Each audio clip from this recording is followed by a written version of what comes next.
dalam masyarakat moden yang semakin maju, warga tua sering terpinggir.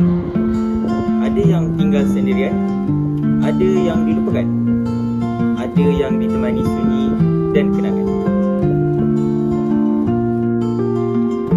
Isu pengabaian warga tua bukan sekadar masalah keluarga. Ia adalah krisis moral, sosial dan emosi yang menuntut kita kembali kepada nilai ihsan sebagai kemanusiaan. Bersama saya, Adam, majalah TV4.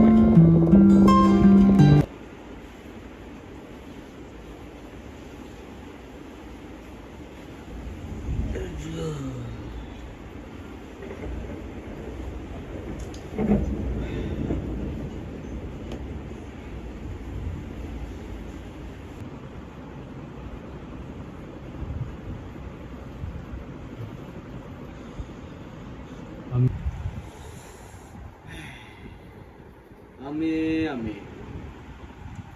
Lama tak ada dengar khabar dia. Entah dia makan ke tidak, minum ke tak. Manalah kau Amir.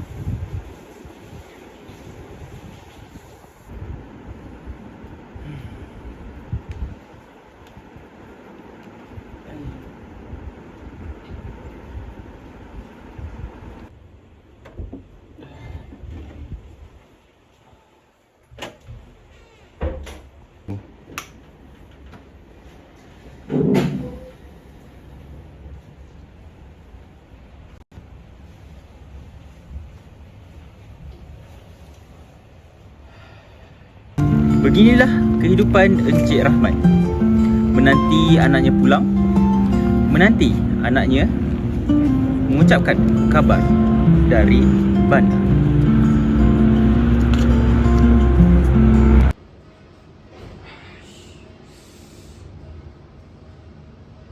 Makanan habis pula.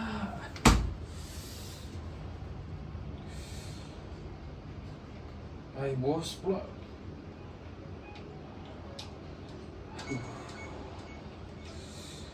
Hello.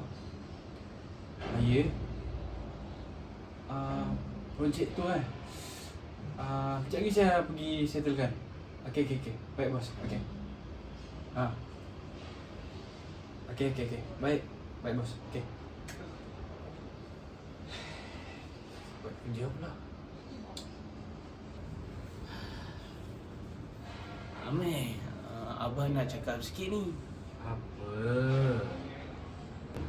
Abah, saya banyak kerja ni, jangan banyak tanya boleh tak? Saya ada urusan. Sabarlah kejap. Abah nak berbual dengan kamu. Kamu faham tak? Saya banyak urusan. Ada 2-3 projek yang sedang settlekan. Saya banyak urusan, saya busy. Tolong bagi saya ruang. Abah, saya nak jalan. Tolong faham saya. Okey, dah. Sini.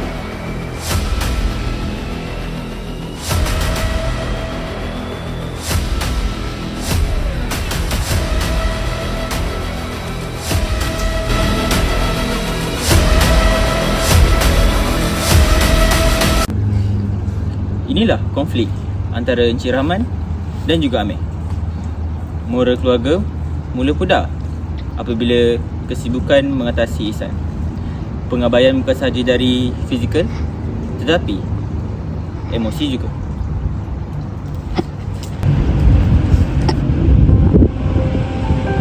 Dari sudut moral, pengabaian warga tua menyalahi prinsip tanggungjawab, kehormatan dan kemanusiaan. Moral kita diuji bukan ketika senang, tapi ketika menjaga mereka yang pernah menjaga kita. Mengabaikan mereka bererti memutuskan hubungan kasih yang menjadi asas nilai manusiawi.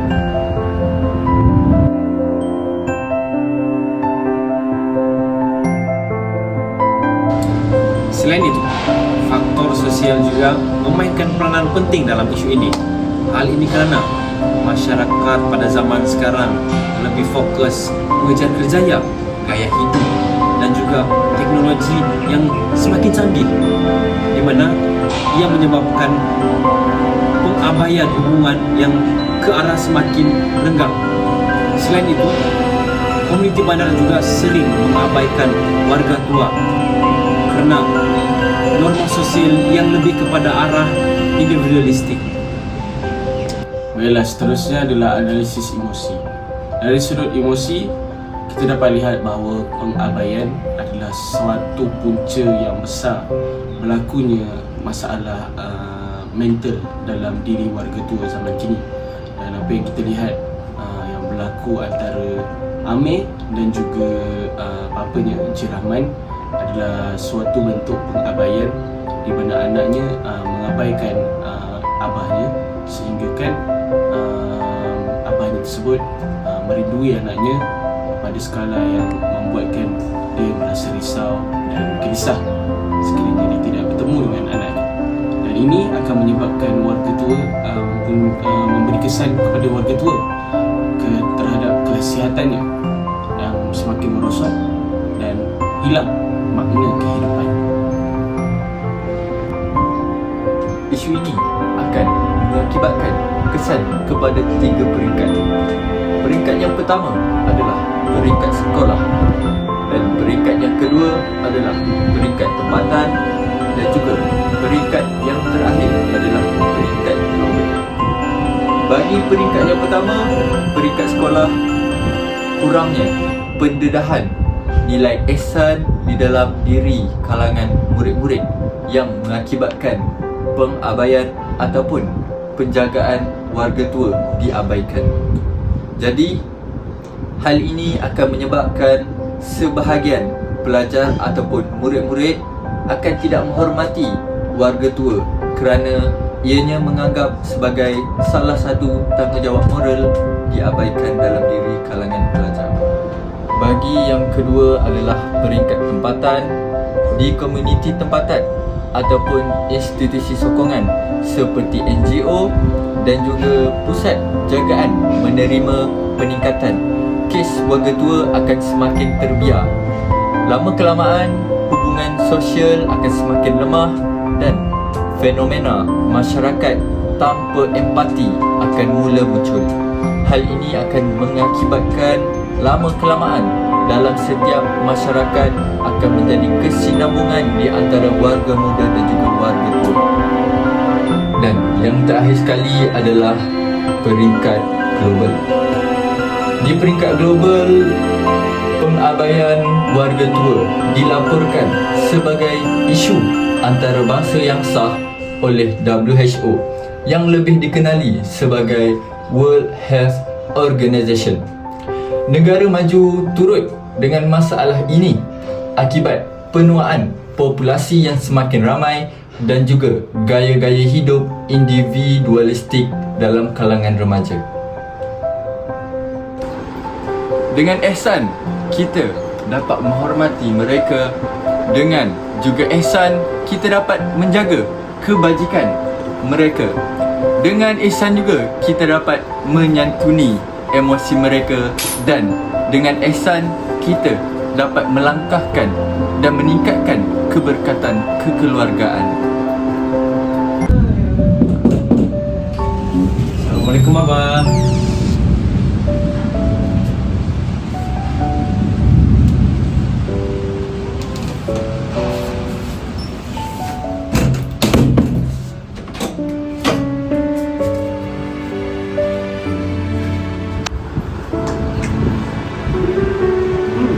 Amir,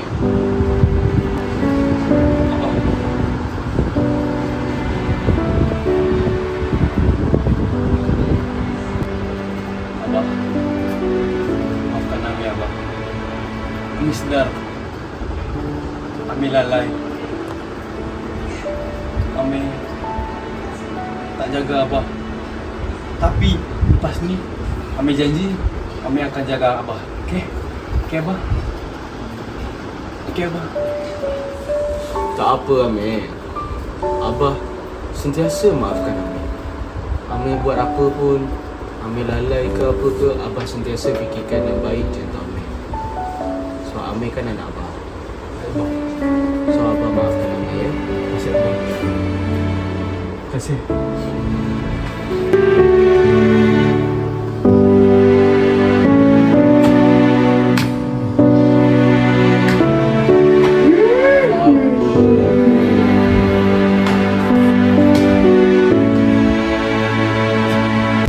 Ihsan bukanlah hanya sebuah nilai.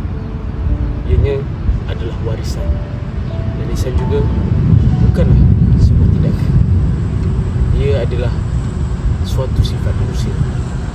Warga tua tidak meminta banyak, sekadar kasih, masa dan juga ruang yang mereka perlukan. Kita mungkin tidak dapat mengubah dunia, tetapi kita dapat mengubah cara kita melayan mereka. Ihsan bermula dari hati, dan ihsan juga yang membentuk amal yang menyelamatkan manusia. Itu sahaja dari saya, Adam, dari majalah TV4.